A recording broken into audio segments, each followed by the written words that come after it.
नमस्कार। चलिए आज बात करते हैं एक ऐसी दोस्ती की जो करीब 500 साल पुरानी है। एक ऐसी दोस्ती जिसने मजहब की सरहदों को तोड़ दिया और एक नए विश्वास की नींव रखी। ये कहानी है गुरु नानक और उनके ताउम्र साथी भाई मर्दाना की। गुरु नानक का बस ये एक जुमला, मैं वहीं रहता हूँ जहाँ तुम रहते हो ओ मर्दाना, उनके रिश्ते की पूरी गहराई बता देता है। तो सवाल ये है कि आखिर ये दो लोग कौन थे जिनका बंधन इतना मजबूत, इतना अटूट था। तो ये कहानी हमें ले चलती है तलवंडी गांव, जिसे आज हम ननकाना साहिब के नाम से जानते हैं। यहीं पर गुरु नानक और मर्दाना एक साथ पले बढ़े। दिलचस्प बात यह है कि मर्दाना उनसे 10 साल बड़े थे, पर उम्र और अलग अलग बैकग्राउंड भी उनकी दोस्ती के आड़े नहीं आए। और देखिए, ये दोस्ती कितनी खास थी। ये उस जमाने के हर सामाजिक और मजहबी दायरे से कहीं ऊपर थी। भाई मर्दाना का जन्म एक मुस्लिम परिवार में हुआ था। तो ये मिरासी होने का मतलब क्या था? इसका मतलब था कि संगीत और कहानी सुनाना तो जैसे उनके खून में था। वो अपनी संस्कृति, अपनी विरासत के रखवाले थे। एक ऐसी भूमिका जिसे भाई मर्दाना ने आगे चलकर एक बिल्कुल नए अंदाज में निभाया। अब उनके नाम के पीछे भी एक बड़ी ही मार्मिक कहानी है। उनसे पहले उनके कई बच्चों की मौत हो चुकी थी, तो उनके माता-पिता ने डर से उनका नाम रख दिया मर जाना। लेकिन एक छोटे से बच्चे नानक ने एक अलग ही भविष्य देखा। उन्होंने इस नाम को बदलकर कर दिया मर्दाना, यानी जो नहीं मरेगा। ये घटना बचपन से ही गुरु नानक के गहरे असर को दिखाती है। संगीत ने तो उनके रिश्ते में एक बहुत ही अहम भूमिका निभाई, और इसी से एक ऐसी परंपरा का जन्म हुआ जो आज सिख धर्म का एक बहुत जरूरी हिस्सा है। मर्दाना का साज था रबाब, और ये कोई आम साज नहीं था। ये तो उनकी साझी रूहानी यात्रा की आवाज बन गया। गुरु नानक के शब्दों के साथ मिलकर इसी से वो दिव्य भजन निकलते थे। गुरु नानक चाहते थे कि उनके पैगाम का संगीत बेहतरीन हो, इसीलिए उन्होंने मर्दाना को एक बेहतर रबाब लाने के लिए भेजा। और मज़े की बात यह है कि इसके लिए 7 रुपए गुरु नानक की बहन नानकी ने दिए थे, जिसे कारीगर भाई फिरंदा ने बड़े ही सम्मान से लेने से मना कर दिया था। और बस यहीं से गुरु नानक के भजन और भाई मर्दाना के रबाब के साथ गुरबानी कीर्तन की उस महान परंपरा का जन्म हुआ। और भाई मर्दाना सिख धर्म के सबसे पहले कीर्तनिया बने, यानी दिव्य भजनों को गाने वाले। उनकी यात्राएं, जिन्हें उदासी कहा जाता है, वाकई में हैरान करने वाली थीं। सोचिए, 28 सालों में उन्होंने हजारों मील का सफर तय किया और अपने संगीत और संदेश को दूर दूर तक फैलाया। जन्म साखियों में, यानी गुरु नानक की जीवन गाथाओं में, इन दोनों की जोड़ी को बड़े ही प्रतीकात्मक तरीके से दिखाया गया है।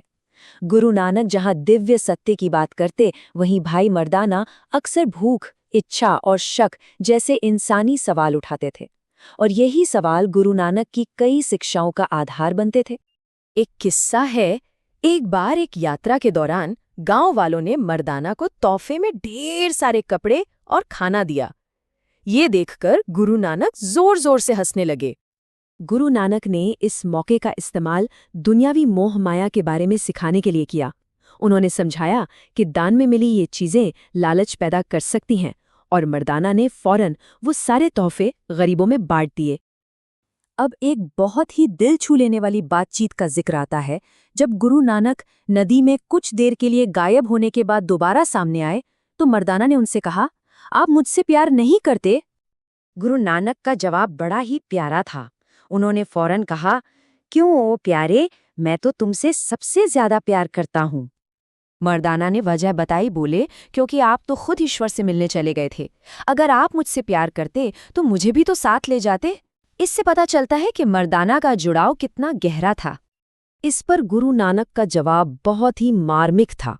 उन्होंने कहा कि अगर मैं तुम्हें ले जाता तो ईश्वर को तुम्हारा संगीत इतना पसंद आता कि वो तुम्हें अपने पास ही रख लेते। फिर बताओ मैं तुम्हारे बिना कैसे जीता। ये उनके अटूट रिश्ते का सबूत है। उनका रिश्ता किसी भी मजहब की सरहदों से कहीं परे था, और इसकी असली परीक्षा तो उनके जीवन के आखिरी पड़ाव पर हुई। ये एक ऐसा सवाल था जो उस वक्त की सोच को चुनौती देता था। आखिर मर्दाना के जीवन के आखिरी पलों में क्या हुआ?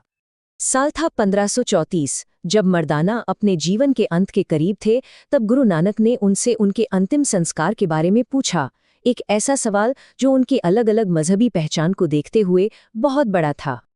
भाई मर्दाना का जवाब बहुत गहरा था।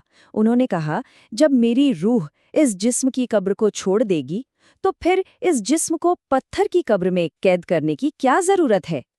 इससे पता चलता है कि वो मजहबी रस्मों और जिस्मानी मोह से कितना ऊपर उठ चुके थे।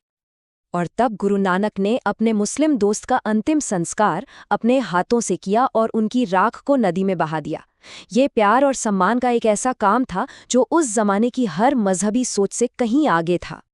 तो भाई मर्दाना सिर्फ एक साथी नहीं थे, उनकी विरासत सिख धर्म की बुनियाद का एक अटूट हिस्सा है। 54 साल, सोचिए, आधी सदी से भी ज्यादा वो एक साथ रहे, यात्रा करते रहे और एक नए विश्वास की नींव रखते रहे। ये नंबर ही उनके अटूट बंधन और ताउम्र दोस्ती की कहानी कहता है। उनकी विरासत कितनी बड़ी है, इसका अंदाजा लगाइए। वो पहले सिख थे, पहले कीर्तनिया थे और पहले रबाबी। उनके 3 भजन तो पवित्र गुरु ग्रंथ साहिब में भी शामिल हैं। वो सिर्फ एक संगीतकार नहीं थे, बल्कि भक्ति और मजहबी एकता की एक जीती जागती मिसाल थे। और इतिहासकार भाई गुरदास का ये एक वाक्य पूरी कहानी को समेट देता है। एक बाबा अकाल रूप, दूजा रबाबी मर्दाना। यानी सिख इतिहास में उन दोनों को हमेशा एक साथ ही याद किया जाता है, जिन्हें अलग नहीं किया जा सकता। और ये हमें सोचने पर मजबूर करता है। धर्म, जाति और हर तरह की सीमाओं को पार करने वाली इस असाधारण दोस्ती की कहानी से आज की दुनिया में हम सद्भाव के बारे में क्या सबक सीख सकते हैं?